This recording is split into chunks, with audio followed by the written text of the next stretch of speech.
welcome to the SportsGrad podcast, your bite-sized guide to enter the sports industry. And joining me, as always, across the desk is my fellow Lee Jeans model, Ruben Williams. Hi, mate. G'day, Ryan. I'm fantastic, thank you. And great to see that you got changed for this podcast after I arrived at work wearing my lovely blue Lee Jeans t-shirt.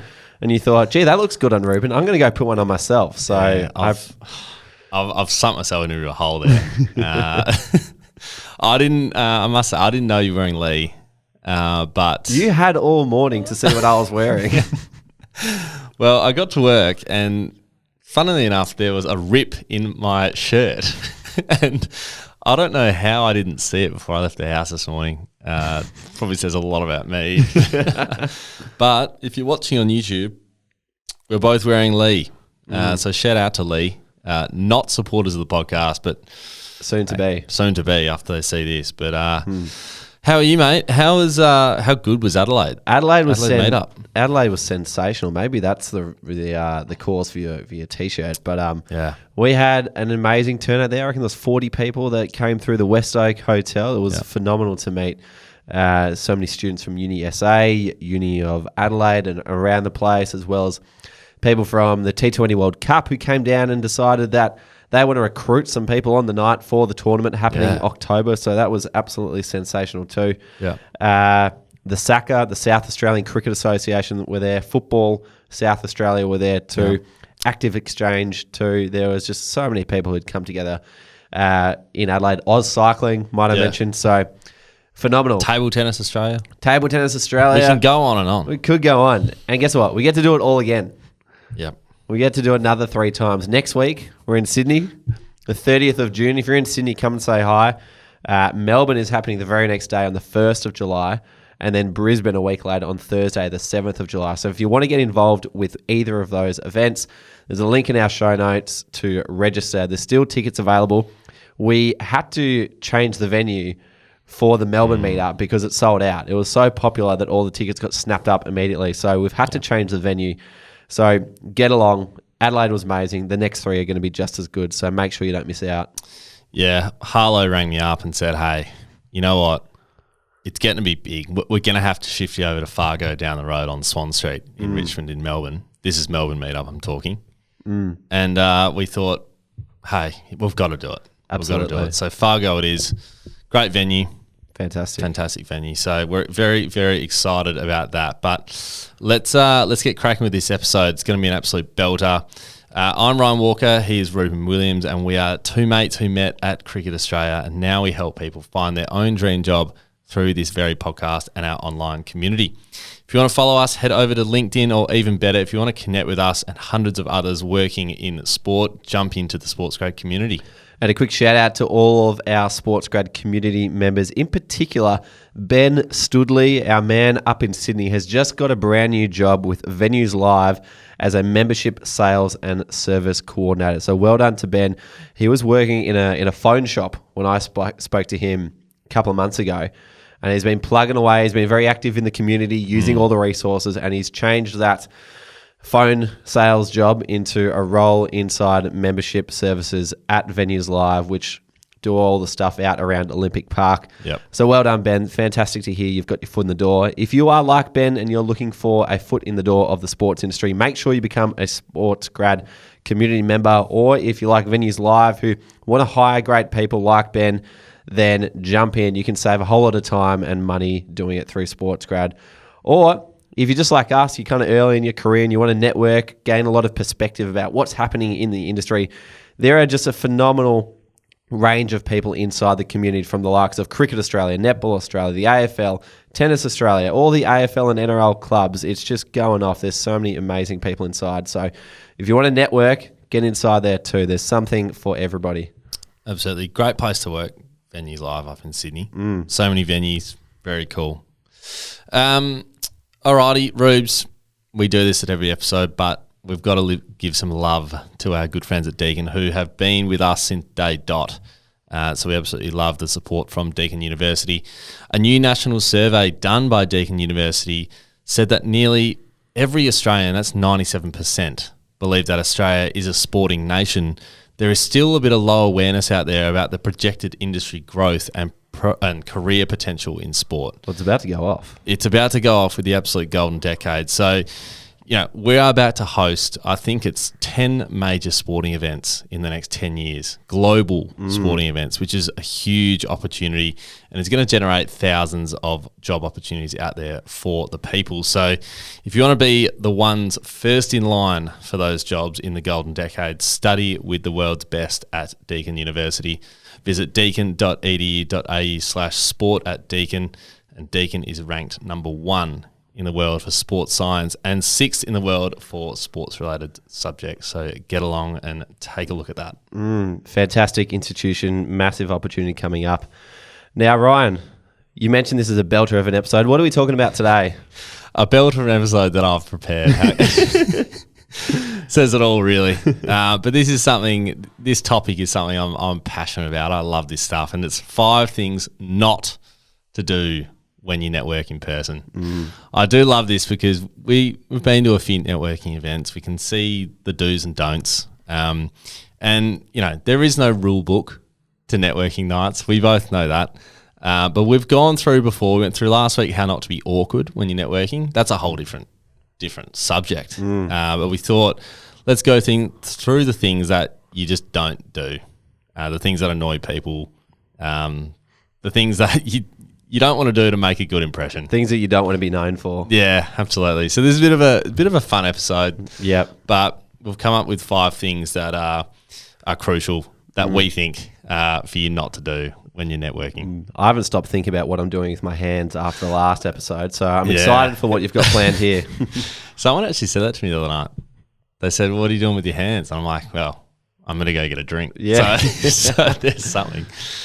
Alrighty, so I'll kick it off. So number 1, and I think everybody who has tuned in to the podcast is probably aware with this one, but we'll say it anyway, and that is, don't ask for a job. Straight off the bat. Straight off the bat.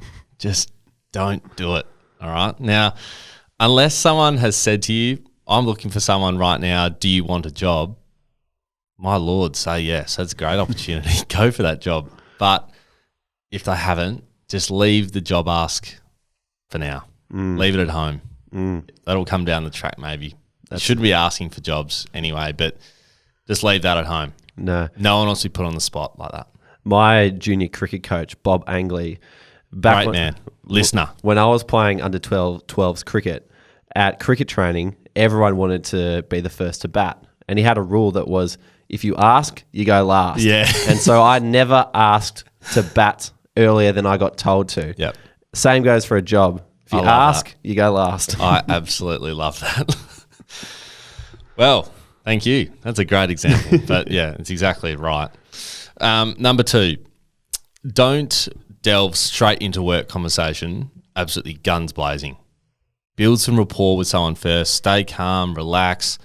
If you get asked about work, then feel free to go into it. But your aim from the get-go should just be build some rapport with this person. So if I'm coming to Ruben, I'm not just jumping in saying, "Hi, my name's Ryan. I do this, I do that, I do this. This is the place I work for. This is what I do at work." Like, no. If I'm chatting to Ruben straight away, I'm saying, "Hey, Ruben, how are you? How's your day been? What have you been up to? What brought you here tonight?" Things like that. Where have you come from? Already I feel more comfortable. Exactly. So just build some rapport from the get-go. You don't need to jump in guns blazing talking about work. Number 3, don't interrupt people when they're having a one-on-one conversation. This is an absolute no. Yeah. And I've seen it more than a couple of times. And you're right, it hurts. That's a perfect word. When you're on the receiving end, or even if you're just watching someone else, it hurts. It's really cringy. Yeah. Because you know what it does is it puts you in an awkward position because you've just interrupted a conversation.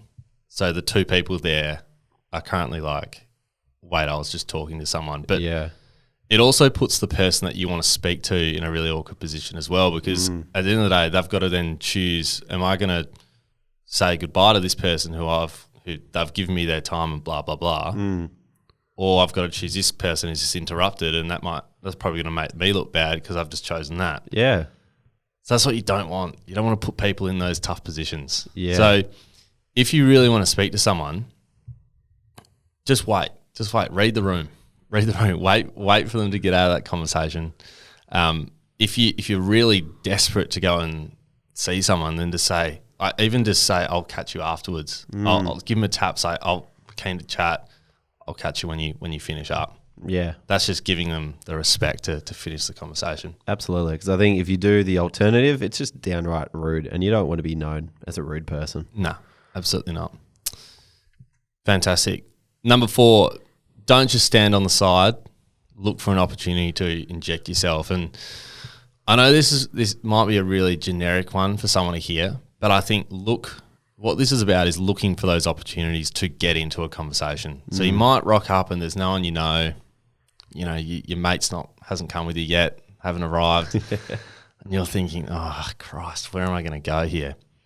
For me, what I would do in that situation is I would look for like a group of 3 or a group of 4, because that's much easier to just jump in the pack and say, hey guys, how you going? Instead of just like a one-on-one interaction with someone. Everyone's different. You might be a better one-on-one. I just find like a group setting is quite nice because chances are they don't all know each other really well. Like they're all meeting each other. So if you can just jump in, it's kind of an easier way in. Yeah. So that's just my point of view. Absolutely. Well, I think if you arrive and you don't know anybody there, you're not sure who to talk to, it's kind of like a cool situation. Yeah. You walk into a brand new setting, no one knows who you are, and you can you can make whatever you want of it. Yeah. For example, like, do you remember when you had your housewarming party back in 2019? And I was the only person from Cricket Australia, the only work friend that you invited. And I rocked up by myself.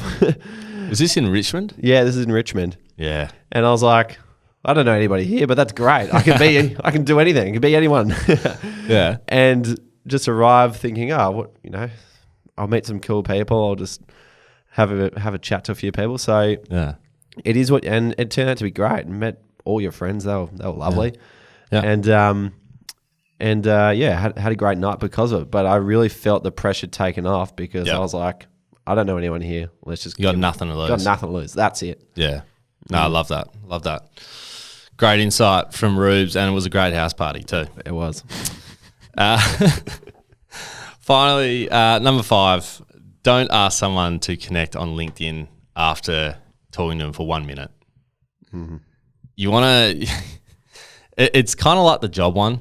You don't just want to like say to someone, here, add me on LinkedIn. It's like, why would they add you on LinkedIn? You haven't built a connection. You haven't if you just go up to someone and say add me, then it's like kind of disingenuous. Kind of like they just want you for the connection. You know what it's like? It's like real life spam connections. Yeah.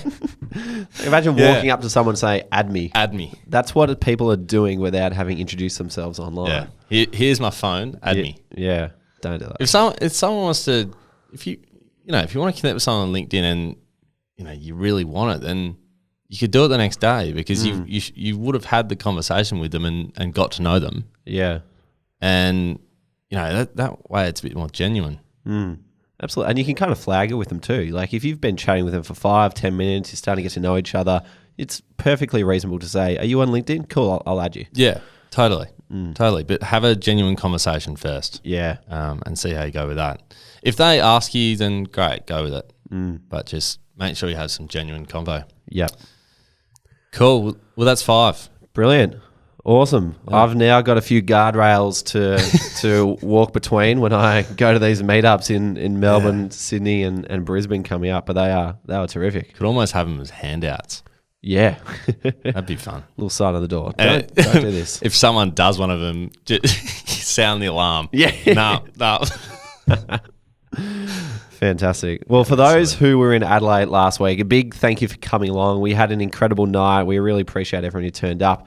And as we mentioned at the start, if you're in Sydney, get along to our meetup on Thursday, the 30th of June. Melbourne is happening on Friday, the 1st of July. Brisbane is on Thursday, the 7th of July. There's going to be heaps of people from the sports industry that are all coming together in a really nice and relaxed setting. If you've been to a networking event before, this is nothing like those cringy sort of steely polished, suit and tie type ones where everyone's kind of got a rod up their back.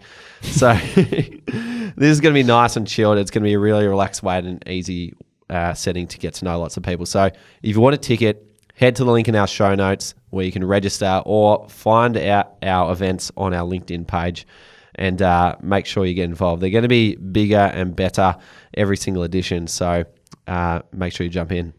Absolutely. We're pumped for the next round of meetups, so get along. Connect with us on LinkedIn, plus be sure to jump into the SportsGrad community where you'll find us in there. Lots of chat happening, plenty of engagement across the board, and meet some new people. So jump in, head to sportsgrad.com.au/community to join, or head to the link in our show notes. Also, if you do love the show, we'd love for you to rate the show 5 stars wherever you listen to your podcast. Subscribe on Apple or follow on Spotify. Thanks for listening. We'll see you next time.